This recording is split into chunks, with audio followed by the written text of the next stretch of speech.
अस्सलाम वालेकुम। मैं हूं नवीद मलिक एफएस न्यूज़ के साथ। मैं इस वक्त मौजूद हूं इस्लामाबाद के अंदर नेशनल प्रेस क्लब इस्लामाबाद। यहाँ पे आज 8 जुलाई बुरहान वानी की शहादत के ऊपर एक वर्कशॉप का इनेकाद किया गया। हमारे साथ मौजूद हैं मैडम जवेरिया नैयर जो ह्यूमन राइट्स से जिनका ताल्लुक़ है। आज हम इनसे बात करेंगे कि जो बुरहान वानी की जो शहादत के बाद जो वहाँ पे जो सिचुएशन हुई, जो यूथ ने जिस तरह काम किया वहाँ पे, बच्चियाँ बच्चे जहाँ पे जिस तरह उन्होंने इस तहरीक को ज़िंदा किया, आज हम उनसे बात करेंगे कि इसके ऊपर। जी सामने। जी वालेकुम अस्सलाम।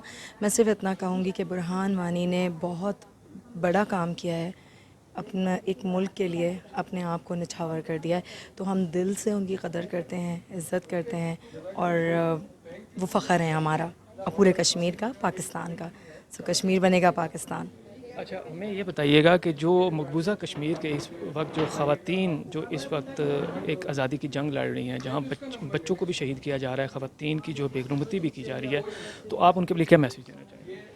हम लोगों ने काफ़ी मैसेजेस मतलब human right council of Pakistan के प्लेटफॉर्म से काफ़ी मैसेजेस हमने दिए हैं उसके थ्रू, आर्ट परफॉर्मेंसेस के थ्रू, थिएटर प्लेस के थ्रू, कुछ आर्ट परफॉर्मेंसेस थी उनके थ्रू काफ़ी मैसेजेस दिए हैं कि हम उनके साथ हैं और बहुत तकलीफ़ में हैं वो लोग और ये सब जानते हैं।